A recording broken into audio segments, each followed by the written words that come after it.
And here we are, is a podcast for professionals, believers, and genuine people looking for genuine conversation. My name is Kia Harris Taklen, and I'm your host. I'll be sharing information about nonprofits, faith, business, entrepreneurship, life, and much more. I'm so excited for you to be joining me, and here we are.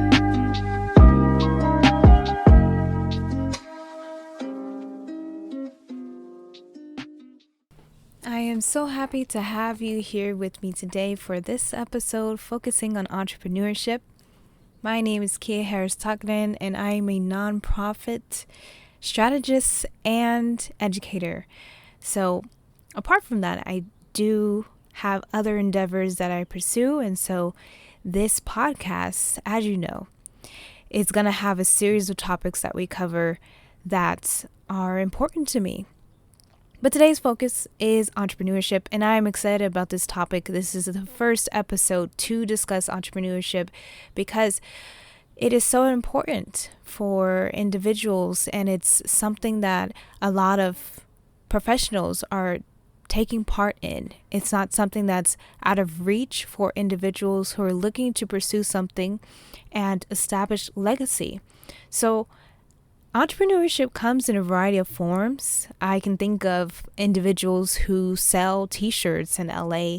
If I think about vendors in Haiti and how they sell on the streets, those are considered entrepreneurs as well. And then we think of major entrepreneurs that are well known across the nation, even globally, like Steve Jobs and his establishment of Apple. And so entrepreneurship comes in different forms, and it doesn't mean that you are not able to pursue something just because you don't have a background in entrepreneurship or you do not have a family member or someone that was close to you that pursued it. If you are one of the first individuals in your family to pursue entrepreneurship, you should be proud of that and continue to learn about the different facets of entrepreneurship, get mentorship, ask individuals about their experience. I often recommend the individuals I encounter, young professionals even, to set up informal interviews, or you talk to individuals from different sectors that are going to be related to your entrepreneurial endeavor and learn from them. There's so much you can get from a conversation with an individual, 30 minutes, 45 minutes, an hour, and you come prepared with questions and you ask them about different facets of what their work has been. So the challenges they faced, how they overcame them, different things that required that they pivot and how they handled that. So that is a tip that I want to provide, is do those informal interviews, also known as expert interviews, and chat with those professionals. You'll be surprised how many people are going to be open to having those conversations. So my mentor says to have multiple rivers of income, and this is what I encourage you to do, is to have multiple rivers of income. It doesn't mean you have to establish a business or a nonprofit or a law firm or an entity. It can mean that you're tapping into affiliate marketing, or you have online courses that you distribute based on a specific topic. It may mean that you are an investor and you invest in certain things, but you should absolutely have multiple rivers of income that allow you to have additional income. And if legacy is your goal, like it is mine, then you'll have that opportunity as well. So if you're a kingdom builder, you should know that you will never be limited, and that all you have to do is act on the ideas that have been implanted in you, and you will see the fruit in that aspect. So my endeavor to be an entrepreneur was based on my sentiments when it came to working at a certain position. I often found, and this is just my personal stance, I often found that I was put in somewhat of a box. I have always been a type of individual to want to pursue different aspects of things, not to just focus on one thing, but to consider, well, let me do a little bit of this, and I'm interested in that as well, so let's learn about that. And you may find that you are also an individual that has different interests and you want to act on those different interests. Now, there are some people who have a set direction and they have a focus area and they have one endeavor they pursue and they perfect that, which is amazing. But there are also other individuals that have different interests that they act on and they pursue. Like there are serial entrepreneurs that you may encounter in today's society where they started nonprofit number one and then two and so forth. Same with businesses. They start venture capitals and they sell those companies and then they go and they establish another one. So considering the different opportunities that you are allowed when it comes to entrepreneurship. Another thing that encouraged me to go the entrepreneurship route is considering this. When you work for an organization, there is going to be a cap on how much you can make. So working a 9 to 5 or working a full-time job is excellent. You get to give back to community or customers, or you're able to show your skills and your expertise and strategize and things like that. But you can also have something that you're pursuing outside of that to have that additional income, but also to establish something that is sustainable and that can create legacy. So realizing that there is going to be a cap at companies as far as salary wise, you'll realize there is a bit of limitation there. So what can you do? What can you build in order to have more sustainability and essentially create your own economy? So pursuing things like a business or establishing a nonprofit or establishing a law firm, whatever field you're on, or a tutoring service, or involving yourself in affiliate marketing or investing in stocks. These kinds of things can create that additional income for you that can lead to more sustainability. We know, especially as kingdom builders, that you have to think about how to establish that economy for ourselves, but thinking wisely about it and getting wise counsel. So today's topic is on building. I want to ask you, what are you building? And what has it been? Has it been a nonprofit? What about a boutique or ministry? Have you started a crypto company? These are things you can build while pursuing other things. If you're like me and you have different interests, it doesn't mean you have to focus on one specific area of interest. But you can pursue them with balance, you can pursue them with wisdom, and you can get insight from professionals and individuals who have walked down that path. This goes back to my recommendation for expert interviews. Have conversations with professionals who are open to it and open to sharing their milestones, sharing their areas where they ever overcome the situations that we're in, ways in which they would pivot their businesses, ways they're able to make their business stand out or their boutique stand out. And so there's a variety of opportunities when it comes to entrepreneurship. And I'm asking you, what are you building in this season?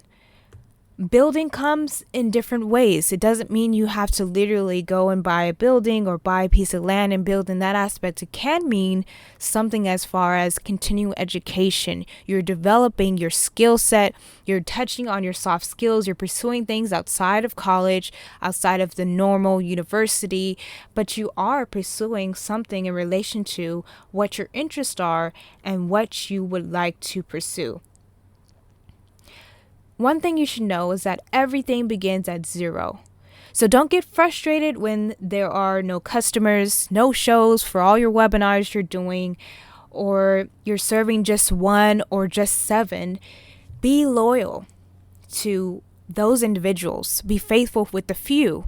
Whether you're serving 1 or 1,000, you should have that integrity and have that loyalty to those individuals and still have the intent to keep serving them. One thing that I was asked, I was speaking to a public health class, undergrad public health class, and I was sharing the different work that we do through my nonprofit, Dare Humanity. And one of the students asked, from the different challenges you faced, have you ever thought about not continuing your work? I'm rephrasing, but that's essentially what she asked. And my response was, the challenges will come, but I will absolutely not abandon these people that I said I was going to serve. So you also should have that mentality that when things get rough, the numbers aren't coming in, you're not seeing things work out. You have to realize, one, you start from ground zero, and two, that you are going to be building, so you don't have to worry about that. That things are going to change if you believe they're going to change. And then you also have to realize that you should not be abandoning the calling on your life, that there's people that are connected to it, whether it's a company that's in tech and you are creating this software to allow people to allow seniors to be able to connect with their peers. These kinds of things and many more examples, you have to not abandon the calling because there's people that are connected to that, and it's your business or your endeavor, your pursuit, that is going to be the change maker, the pioneer in the world that needs just that.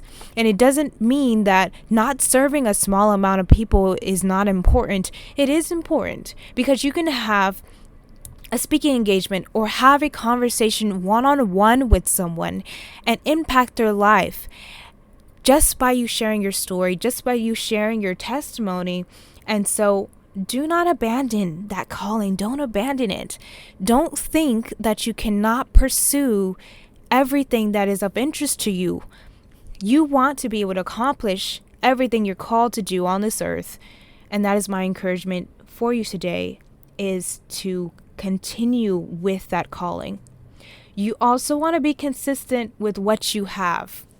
Like I said, either if it's 1 or 1,000, you should still be consistent with that.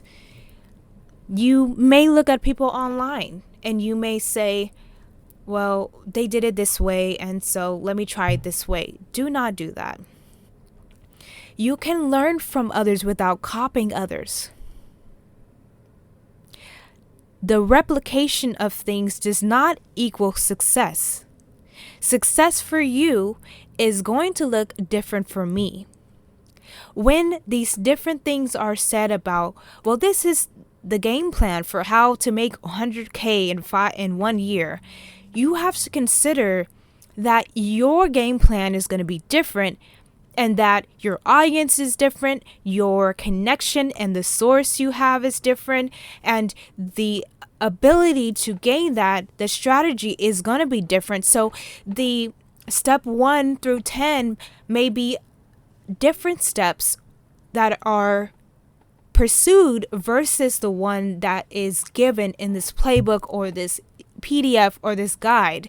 So considering that you don't want to become a clone, you want to become and remain original, which means you have to be willing to deviate from the trends that are taking place, from what you see online. And okay, people are marketing with GIFs, okay, and you decide to adopt things and you're realizing, I'm losing the identity of not only myself, but I'm losing the identity of my business too. I've been pursuing things that have nothing to do with what I'm actually called to do and what the business originally was formed for, and now I'm taking on a shape of another type of business that has maybe lose complete focus on what I was doing. And I'm not sure why I said that, but it's Q3 right now, and this is a great time to examine what you've been doing and say, what am I going to change, or what am I going to continue to do? What is going to be the highlight of my business, and what is it going to take for me to have that steady growth? Everyone is so infatuated with entrepreneurship to the point where they believe that everything has to be quick. Everything needs to be a quick, easy, get quick scheme. I want to get to the 100K now. I want to get to the $1 million. Okay, but did you handle that small amount of a grand that was coming in, those series of thousands of dollars that were coming in, were you able to handle that? So now is the time to prepare with the small amounts, that small revenue, that small group of people. So then when you do have that growth, and it's a steady growth, you have the ability to handle it and handle it well. You have the resources, you have the connections, you have the tools in place, you have everything that is possible to make your business sustainable. So we talked about knowing that impact doesn't always mean numbers. In fact, it should be your top indicator of impact. It should not be the top indicator of impact. Numbers don't mean success. You may see someone online and they say, I made 100K in a year, but they're not sharing behind the scenes that there was a revenue of 100K, but we spent more than 75% on that on overhead because we had this expedited growth that we weren't able to handle. So realizing that what you see online is not complete, it's not a complete picture. And so if you're going after this person has X amount of followers and it looks like they have a lot of engagement on social media while their LinkedIn is booming, you don't know what happened behind the scene. You don't know what it took them to get there. So why not work on the process, your specific process, your specific development? I think it's always a good time to plan and develop things out so that you have the ability to make something that is going to impact the world, but it doesn't take you having to be a clone to do it. Let's take a quick break, and we're going to talk about 9 ways you can build. All right. So 9 ways you can build. As I was sharing earlier, it's not always about establishing some type of entity. It can be in different forms. So I want to share 9 ways in which you can build, starting with number 1, which I highly recommend, is continuing education.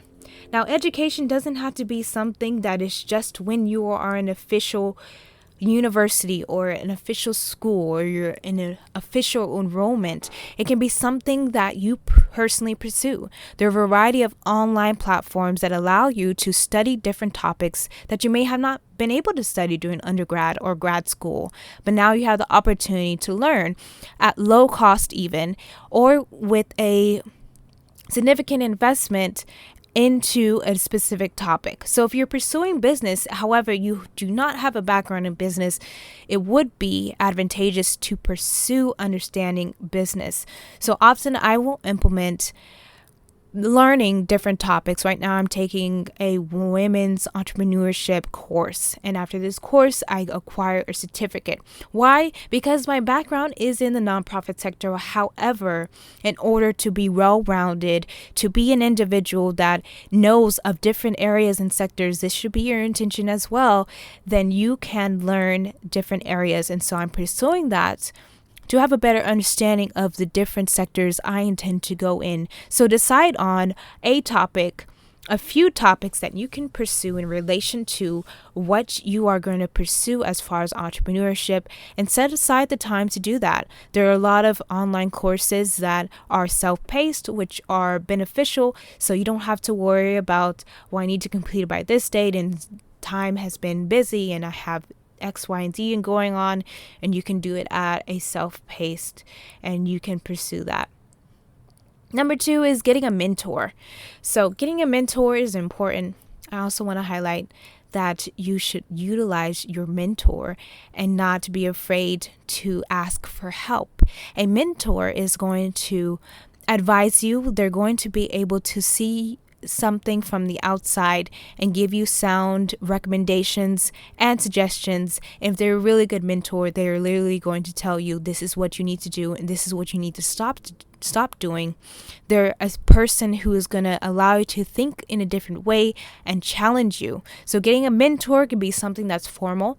I know a lot of nonprofits who have mentor programs. There's universities that have them. There may be certain companies that will match you for mentorship, or it can be informal where you reach out to an individual, have an initial conversation, and it leads to a form of informal mentorship. I do recommend you vet your mentors asking them a series of questions before you select them, because connections are important. Making sure you're connected with the right individual who is in alignment with what you are going to be pursuing and your future, so that they can provide sound advice and recommendations. Number 3 is market research. And when I wrote this down, I was thinking about how a lot of individuals and business owners and professionals will think of market research. They may think of it as a competitor analysis. So you are considering what companies are similar, what nonprofits are similar, and you do a competitive analysis of these different things. One thing I've adopted in my business is that we are not going to do a competitive analysis. What we are going to do is we're going to study our current audience and learn about what their interests are and how we can better serve them. Completing a competitive analysis means that you are essentially opening yourself up for the ability to copy and try to implement something that they've established for your business, thinking that it's going to be effective for yours. Now, there are benefits of doing competitive analyses for your organization, your business, but realizing that you want to use this as a learning tool, but not as a tool to copy. So if you are going to do a competitive analysis, making sure you're looking for the purpose of trying to fill in a gap in the sector you're pursuing versus looking in a sense of this works for them, it'll probably work for me. And it's going back to you now in a place of doing something outside of your realm and outside of what your business is supposed to be doing. So market research can be studying your audience. It can be understanding different logistics when it comes to your type of business. So if you're, for example, wanting to have a trucking company, you're going to need to connect with individuals who have been in the trucking space and be able to chat with them and ask them questions about how they go about it, how they get shipments, how do they create their partnerships, how do they create their contracts, those kinds of things. Market research also means that you are doing some information on different things that are happening within the sector, different changes that are taking place, different approaches and laws that may be taking place. You need to be up to date on the different things and factors that are related to your specific sector. Number 4 is planning. You can do a lot of planning when you're building. This is a practice of mine. I will have a note open on my phone or a notebook, and I will have a place to pretty much share and write down all my ideas about certain things. And considering that some of your ideas are meant to establish now and others are meant to be established at a later time. So realizing and having that distinction and discernment about where this is supposed to be applied and when it's supposed to be applied is important. So plan for the future work of your organization, of your investment opportunities, of your business, because the planning is what leads to success. And it is something that you should practice always, having a plan in place and not just leaning towards, okay, well, this is what's trending, this is what is going to get success, having a plan and sticking to it, and then deciding what you want to revise. Number 5, future thinking and ideas notebook. So we talked about an ideas notebook, but future thinking is important. Allowing yourself to get in those spaces of reflection and ideation and sit down and think about what you want for your business. If you can attend those classes like I recommend, that was the first way to build continuing education. If you can pursue it and enroll in those kinds of informal classes, you'll find that all the planning and your ideas and your future thinking will come from these classes because of the exercise and the material that they're going to allow you to change your way of thinking, and you realize that your ideas are refined and they're different and they are innovative because of that ability to get in those types of classes, you realize that exposure is important. When you're exposed to different realms, you're exposed to different sectors, different ideas, different courses, you'll find that your characteristics change and the aspects of your business, of the entity that you have established, will change as well. Number 6 is personal and professional reflection. This one is really important because reflecting is important. If you're not examining yourself on a regular basis, how are you growing? If you think right now that you are the perfect person and that 2 years or even 3 years from now, if you stay the same, everything is going to be all right, I'm going to tell you it's not going to be. If your intention is to continue to grow, if your intention is to be a beacon, a light on the hill, a company that is doing things differently than the world is, a company that is doing things that creates a new route for things, if your company is doing something that is touching the hearts of a group of people or a community of people, you have to make sure that you're having this reflection and also allowing people to provide constructive criticism as well. Be open to that feedback. Be open to the feedback of individuals who have been in a space that you have not yet been in. You may have thought this was the appropriate approach to a certain situation, and you hear from a professional or your mentor, actually it's not. You have to be open to that. You have to also be open to people saying things about you, saying things to you that you may have not heard before, that you didn't examine about your leadership style. So you may have someone who says, hey, so sometimes when you're in meetings, I don't know if you're really connected because you're not looking at the camera or you don't have your camera on, those kinds of things. Really take heed to those types of feedback. Now, you should be able to know, of course, when feedback is not sound feedback and that the intention behind the feedback is something of disdain or this individual is not at your best interest and so they're looking to hurt you. You'll find that the language is different. They're not going to approach it in a loving way. They're going to approach it in a harsh or a vindictive way. So realizing the distinction of that feedback, but heeding to the feedback that is indeed sound feedback. Number 7, the way in which you can build is testing. So you can test the different things that you are looking to pursue. Often you'll hear the term A/B testing. So the idea is you are going to decide on a project you're going to pursue, a product you're planning to launch, and you're deciding on 2 different approaches to it. So say, for example, you are doing a launch of a new journal for young girls. And you say, okay, so the A part of this testing is going to be a launch of these journals to middle school women, middle school girls who are pursuing science. And then you say, for the B testing, we're going to share it with people on social media within my network and see what the reaction is. And your goal is to observe the reaction. Are we getting a lot of engagement, people clicking on the post on social media? Are we getting the girls that we went to this community event? Are they showing interest? And this would be a way for you to examine what the interest is and what the ability and desire for the product is, and now you use this information to learn and pivot from there. You may have thought, well, if we just do social media, that's going to be just fine. But then you find that when you have in-person meetings, you're seeing a difference and you're seeing a lot of young girls that are more engaged. This is just an example.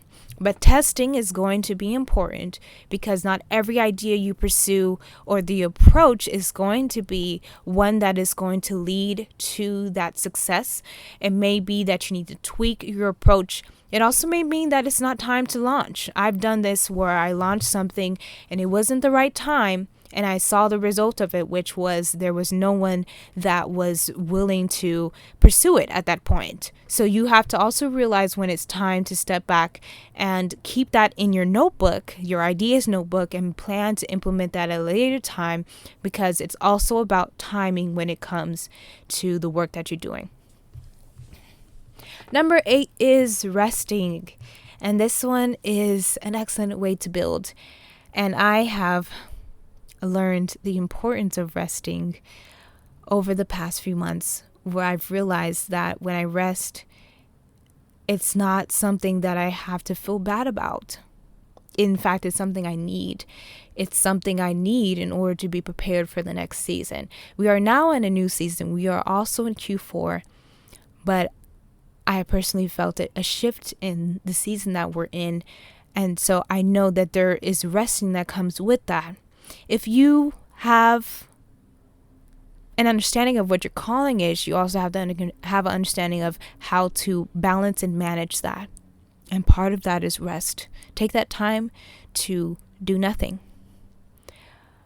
When you have all the time spending on serving others, you also think of yourself. You also have to make yourself a priority. And something I adopt is small rewards, where I will reward myself in small ways so that I am feeling a sense of accomplishment, but I'm making sure that I'm not overwhelming myself and I'm not leading to burnout. Final tip, number 9, on ways you can build, is listening. Listening is so important because you don't know everything. I don't know everything, but there are people who have been down pathways that know a few things. And so you can sit back and just be that person in the audience. You can be that person on the Zoom call.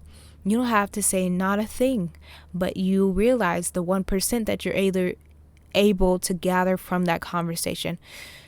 That 1% of that networking event that led to a different approach to something that was currently an offer in your business. So listen to the different things, know when to have something to say and when not to have something to say, and know that when you are listening and when you are silent, that it doesn't mean that you are not an equipped leader. It doesn't mean that you are not someone who can handle leadership. It means that you come from a place of humility to know when the experts are in the room and know when it's your place to learn from them. So I trust that this information was valuable to you. I hope you got down those 9 ways you can build. If you have another way that you build, feel free to leave a comment on my Facebook post about entrepreneurship or any of my posts. I love to hear your feedback. If you are on Apple Podcast, please do leave a review and share this episode. I'd like this episode to reach more people. And if this was a blessing to you, do share it among your network. So thank you so much. And I'm looking forward to the next episode of And Here We Are.